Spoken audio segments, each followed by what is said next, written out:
भक्तजनों, माताओं, बहनों, सादर जय श्री कृष्ण। मैं हूँ आपके साथ पंडित आचार्य नीलेश शर्मा। आज हम आप सभी को मंगलवार प्रदोष व्रत कथा सुनाने जा रहे हैं। एक नगर में एक वृद्धा रहती थी। उसका एक ही पुत्र था। वृद्धा की हनुमान जी पर गहरी आस्था थी। वह प्रत्येक मंगलवार को नियम पूर्वक व्रत रखकर हनुमान जी की आराधना करती थी। एक बार हनुमान जी ने उसकी श्रद्धा की परीक्षा लेने की सोची। हनुमान जी साधु का वेश धारण कर वृद्धा के घर गए और पुकारने लगे, हे कोई हनुमान भक्त जो हमारी इच्छा पूर्ण करे। पुकार सुन वृद्धा बाहर आई और बोली, आज्ञा महाराज।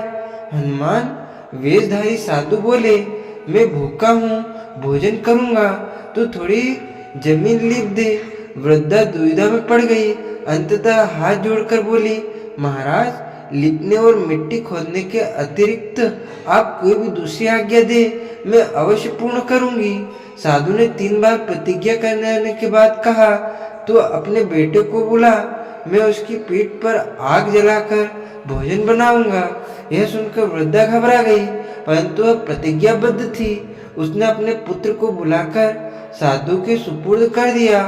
वेशधारी साधु हनुमान जी ने वृद्धा के हाथों से ही उसके पुत्र को पेट के बल लिटवाया और उसकी पीठ पर आग जलवाई। आग जलाकर दुखी मन से वृद्धा अपने घर में चली गई। इधर भोजन बनाकर साधु ने वृद्धा को बुलाकर कहा, तुम अपने पुत्र को पुकारो ताकि वह भी आकर भोग लगा ले।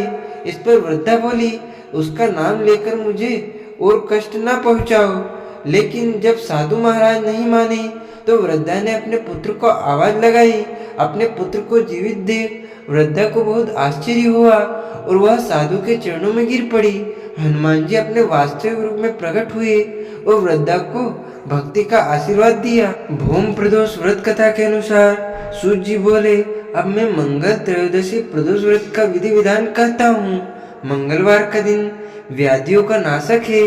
इस व्रत में एक समय व्रती को गेहूं और गुड़ का भोजन करना चाहिए। इस व्रत के करने से मनुष्य सभी पापों और रोगों से मुक्त हो जाता है। इसमें किसी प्रकार का संशय नहीं है।